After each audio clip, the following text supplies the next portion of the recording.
ça nous donne dire qu'il y a des opérations qui seront réalisées. Maintenant, s'il vous plaît, je voudrais poser le problème que les 15 mois et demi arrivent en mars 2018. Nous avons des élections législatives en juillet 2018. Les ferons-nous avant ces élections locales ou en même temps, ces éléments sont des éléments politiques que nous pourrons examiner dans le cadre de la proposition faite par le professeur Goulaki. On déroule le chronogramme, et qu'on se rend compte que ces deux élections se chevauchent, on doit prendre des décisions politiques ensemble. Donc je crois qu'il faut avoir la patience d'écouter les gens. Ce qui est important, c'est de voir ce qui commencera en 2017. Le budget ayant prévu l'organisation des élections locales, quelle explication le gouvernement aurait comme dire je n'ai pas touché cette affaire de budget. Donc il y a des choses comme ça qu'on peut. Moi je suis persuadé d'une chose, avec un peu de patience, avec le point que nous avons fait. Et comme je dis, nous ne pouvons pas dépasser 2 ans sans faire ces élections locales. Ça veut dire quoi? Je sais qu'en 2018, nous avons des élections législatives. Nous réfléchissons politiquement à ça. Est-ce qu'on les fait avant? Est-ce qu'on les fait en même temps? Ou est-ce qu'on les fait après? Ça, c'est une question qu'on doit demander consensuelle politiquement. C'est ça qui nous libérera aussi. Ayez la patience de regarder un peu l'évolution des choses. Lorsque nous serons en février 2017, qu'est-ce qu'on aura fait sur ce budget par rapport au programme que nous sommes fixés? À ce moment, c'est un signal. C'est un signal. Donc, ça prend combien? 2 mois. Ça prend 2 mois. Moi, je ne voudrais pas. D'information, Monsieur le Président. Ça, c'est quelque chose que je n'aime pas beaucoup, monsieur. Nous avons suivi ces choses. Je vous donne la parole. Je vous donne la parole.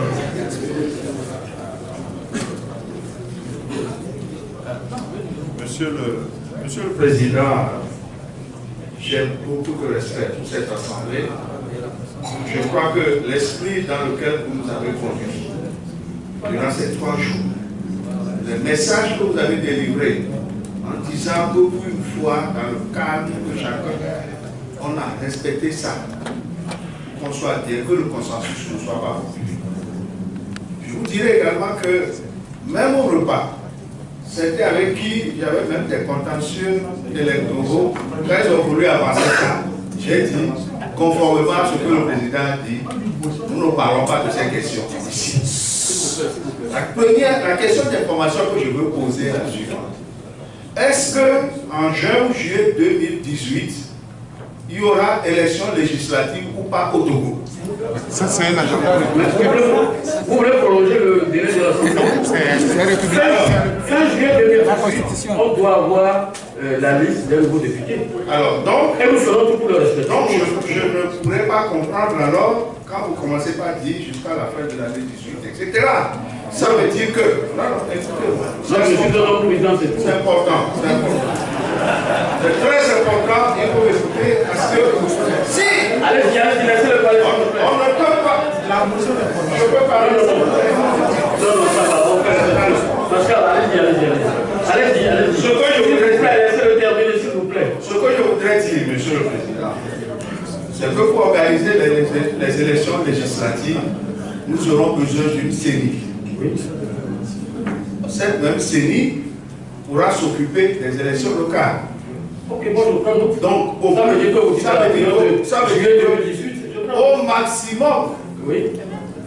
Ce sera alors des législatives couplées peut-être avec 2018. Maintenant, le plaidoyer que nous faisons, notre plaidoyer, c'est de faire en sorte que ces élections locales aient lieu au plus tard la fin 2017. C'est un plaidoyer qui est concret que nous faisons. Merci. Je pense que depuis cet atelier, il y a eu une expression forte qui a été reprise aussi bien par tous les présentateurs. C'est la volonté politique. Je pense que s'il y a de la volonté politique, nous n'avons pas à douter de l'organisation des élections dans notre pays. S'il s'agissait que de tenir la date, on n'aurait pas fait 5 minutes. Dès qu'on arrive, le ministre propose une date, on l'amende, on acclame et puis on ne sait pas. Mais on nous a donné tous les éléments qui nous permettent d'apprécier le processus. Aujourd'hui, nous savons qu'il y a de la matière pour le gouvernement dans le processus. Il y a la matière pour l'Assemblée nationale dans ce processus. Il y a la matière pour la CENI dans ce processus. Il y a la matière pour les acteurs politiques Dans ce processus, Ce que je vous dis, il y a à partir de maintenant, jusqu'à fin 2018, je ne peux pas comprendre qu'on n'ait pas fait les élections locales. Nous avons des élections législatives en juillet 2018. Faut-il les faire en même temps? Nous réglons ça politiquement. Oui, parce que tout ça, vous savez, je vais vous dire une chose. Vous avez reçu pourtant le budget des élections, non? Nous avons décidé en 2013 et en 2015 de les payer nous-mêmes, avec des accompagnements en termes de formation par nos partenaires plus Union de la vôtre. Faites le point de ce que ça coûte. Parce que je vois les incantations, les objectifs ne règlent pas le problème. C'est de manière réaliste, rationnelle, objective, à la lumière de tout ce que nous avons déjà vécu, qu'il faut régler cette question. Moi, honnêtement, si nous étions prêts à faire ces élections en mars 2017, je ne trouverais pas besoin de temps parce que ça nous éviterait de compléter les conseils et d'avoir déjà des gens élus. Parce que vous savez, le fait qu'on n'ait pas fait cette élection jusqu'à ce jour nous a fait perdre ce temps de projet, c'est de l'argent. Là, j'arrive en tant que police en Allemagne. Le ministre a fait de monsieur le police avec la date des élections locales. J'arrive à Bruxelles, on me pose la même question. Vous tournez les réponses, à un moment donné, vous n'en avez plus. À un moment donné, vous n'en avez plus. Oh, oui, mais bien sûr, attends, on est d'accord. Mais en fait, nous ne faisons pas ces élections pour faire plaisir à nos partenaires. Nous le faisons parce que c'est utile et nécessaire. Et ils nous accompagnent. Nous devons les rassurer, nous devons leur montrer que ce que nous faisons va dans le sens de ce qu'ils pensent. Ce n'est pas très facile tous les jours. On vous demande, mais et les élections locales? L'ambassadeur Weiss qui était ici était un adepte des élections locales. Nous avons des rencontres régulières. À un moment donné, il a senti que nous étions très embêtés de ne pas avoir cette date. Il nous a aidés à maintenir certains projets. Face à des gens comme ça, on fait n'importe quoi. Mais un minimum, on dit chez vous quand même que nous pouvons nous amener. Alors, mais il y a des choses comme ça, vous ne pouvez pas imaginer tout le temps. Si le gouvernement estime qu'on ne fait pas le projet de décentralisation, pas les élections, il le dit. Moi, je ne suis pas dans le projet de décentralisation. Il n'a pas besoin de faire des circonvolutions pour qu'on comprenne.